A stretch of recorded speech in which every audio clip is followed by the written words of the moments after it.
I buried my grandfather on a cold morning in October. The kind of cold that doesn't bite, it just sinks in. Rain tapped quietly on the trees. The sky was heavy, like it was grieving too. He was 101 years old, a full century, and then some. But it wasn't his age that made people cry that day. It was who he was. He was born in 1920, lived through the Great Depression, a world war, the moon landing, and the internet. He raised 6 kids, buried 2, lost the love of his life, and kept going. But even at 95, he was still waking up before sunrise to split firewood. At 98, he was still walking a mile into town just to see what was happening. He refused to slow down. And when people asked how he was still going, he'd just smile and say, clean living and a good axe. But I always knew there was more to it than that.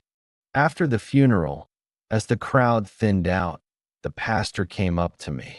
He was holding an envelope, yellowed edges, taped shut. He said, "Your grandfather left this for you. Told me not to give it to anyone else. Not until after he was gone." I looked at it.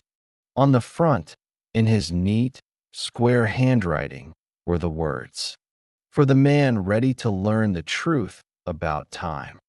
I stared at that envelope for hours, not because I was scared, but because I knew, once I opened it, I wouldn't see the world the same again.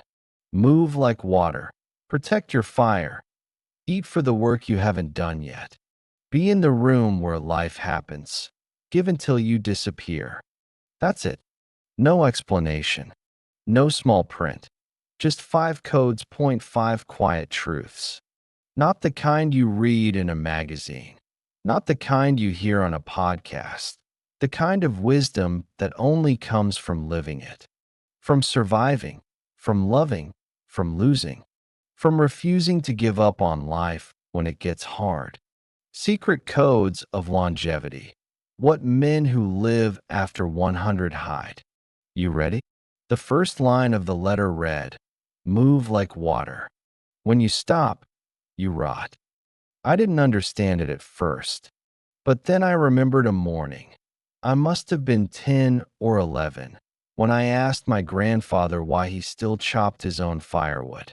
He paused, leaned on the axe, looked me dead in the eye, and said, "Because the day I stop moving is the day this old house gets cold." Of course, I thought he was talking about the firewood, but now I think he meant his body. You see, he never worked out. He never wore running shoes, never set foot in a gym, but he moved constantly and naturally. Movement wasn't something he scheduled. It was just part of living. And he wasn't alone. In every place where men live past 100, Sardinia, Okinawa, Nicoya, you'll see the same thing. They're not doing CrossFit. They're not pounding protein shakes. They're chopping, walking, planting, fixing. Their lives are built around movement, not convenience. I once asked him, years later, "Why don't you just hire someone to do all this?" He laughed, said, "Son, you hire someone when you're done being useful. I'm not done yet." His joints ached, sure. His hands shook sometimes. But he kept moving, even if it was slower, even if it took all day. Because he knew something most of us forget. The body isn't meant to last forever, but it is meant to be used. Move like water, he wrote. Not move like a machine. Water doesn't force. It flows around obstacles, through seasons, quietly carving out canyons over time. If you're waking up stiff, tired, weak, don't wait for a gym membership. Don't wait for perfect weather. Move now. Walk around the block. Sweep the porch. Fix something. Plant something. Not because it burns calories, but because it reminds your body, we're not done yet. The second line in the letter read, "Protect your fire." Let no one steal your heat.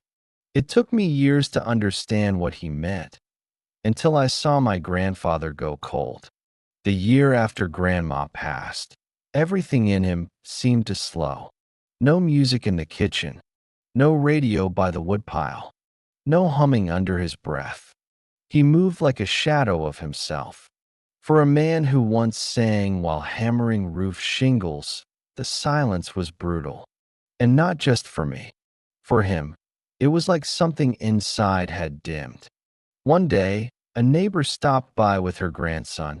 The kid found Grandpa's harmonica, blew into it like a trumpet.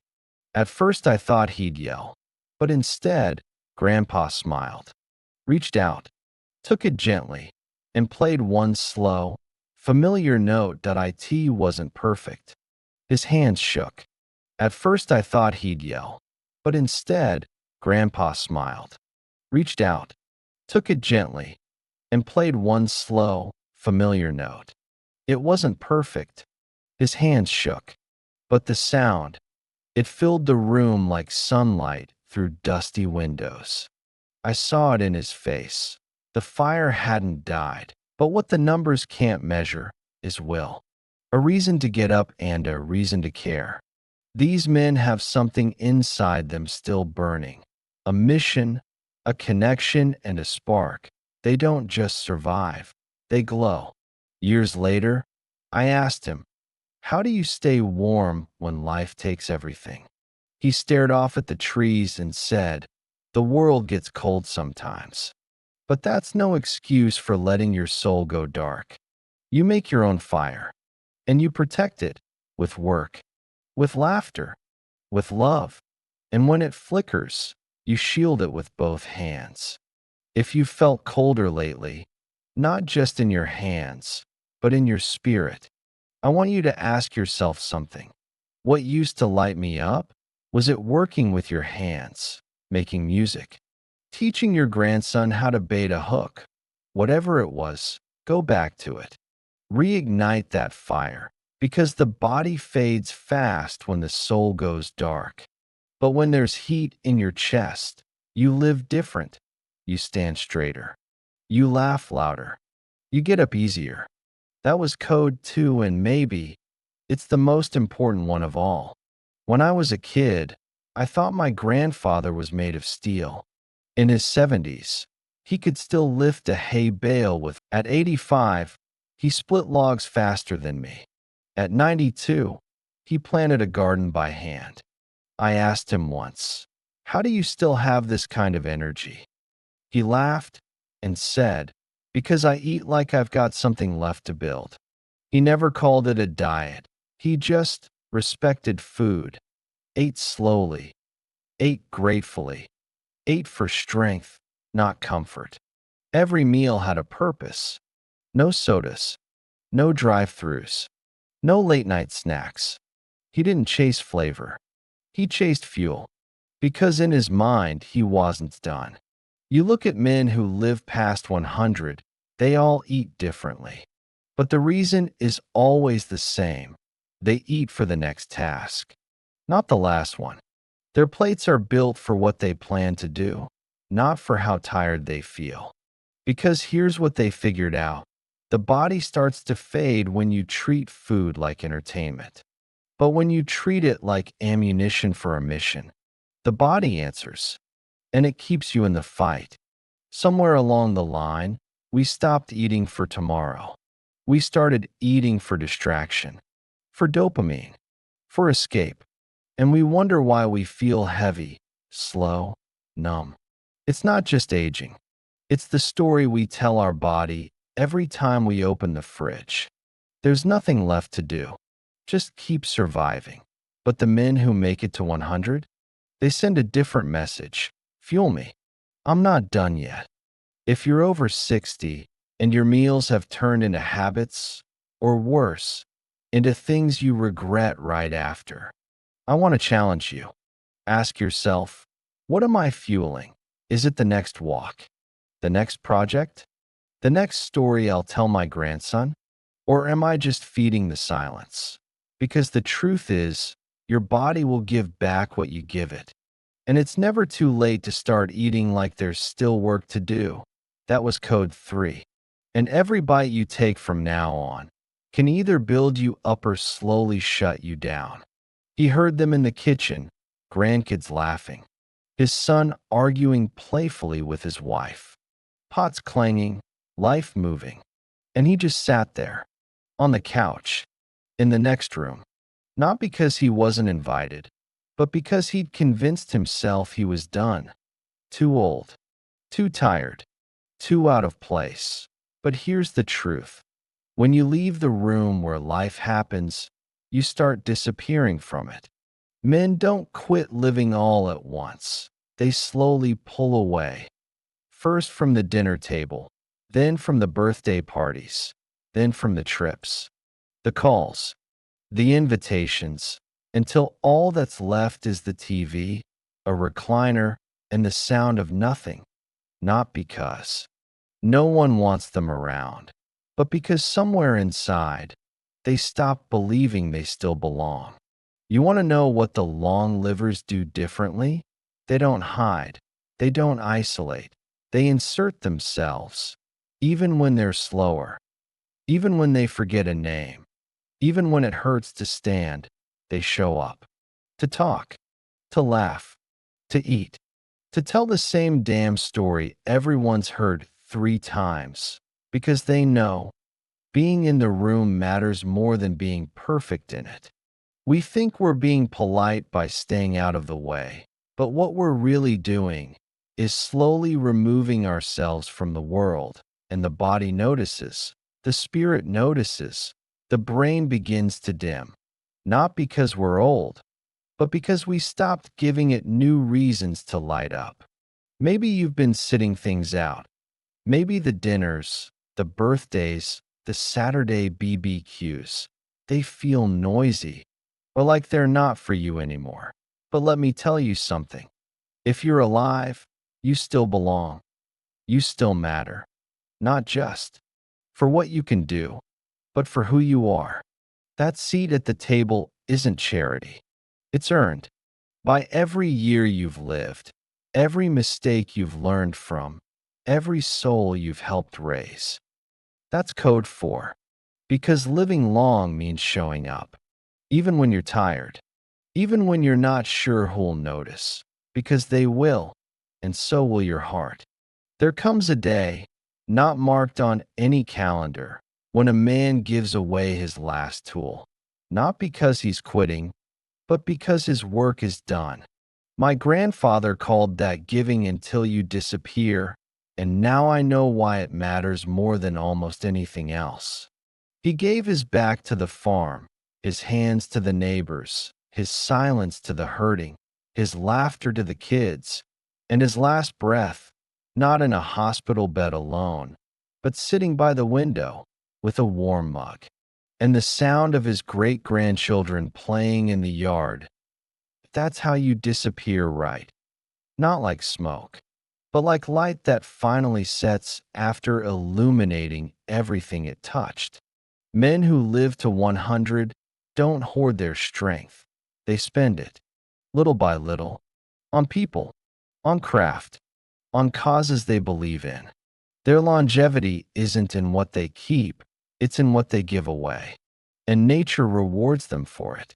Their heart stays engaged, their brain stays sharp, their spirit stays anchored, because every day they're still in service, even if it's just helping someone else carry the groceries. I've seen the opposite too. A man with resources, with knowledge, with time. But instead of giving it away, he kept it, waited for someone to ask. No one did. And so he sat in a nice house with a full fridge and an empty purpose, still breathing, but long past the point of being alive. You were never meant to keep it all, the wisdom, the skills, the stories, the love. It was always meant to be passed on, given, spent, scattered like seeds in soil. You'll never see bloom. That's the deal, brother. You want to live long? You want to matter? Give it all away. Every lesson, every ounce of strength, every tool you don't need anymore. Give until there's nothing left to carry but the memory of your name. Because that's how the best men go, not clinging, not hoarding, not raging against the clock, but pouring out every last drop, so those who follow can drink from it for years to come. At some point, a man stops chasing the next big thing and starts asking, what will I leave behind? Not the money, not the car, not the land or the stocks, but the feeling, the ripple, the memory of how he made others feel when he walked in the room. When the noise quiets down and it's just you and the mirror, what will matter? The titles, the trophies? Or will it be the moments when you chose to show up, to forgive, to laugh instead of yell, to tell the damn story one more time? Because someone needed it. That's what they remember, and that's what keeps you alive, even after you're gone.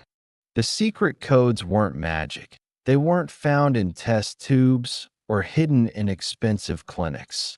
They were right in front of us. Move like water. Protect your fire. Be in the room. Guard your circle. Give until you disappear. And finally, choose the legacy. Not someday. Not when you're sick. Not when they're writing your eulogy. But now. Because every day, even this one, is part of the story they'll tell when you're no longer here to tell it yourself. You don't need permission to matter. You don't need a perfect past to write a powerful ending. Start today, call someone, fix something, teach one lesson you almost took to the grave. You've got more than stories in you. You've got medicine, and some young man out there. He's starving for exactly what you carry. You lived through war and heartbreak. You endured seasons most men wouldn't survive. So don't you dare fade quietly. Choose your legacy and make the rest of your life a gift no one can forget.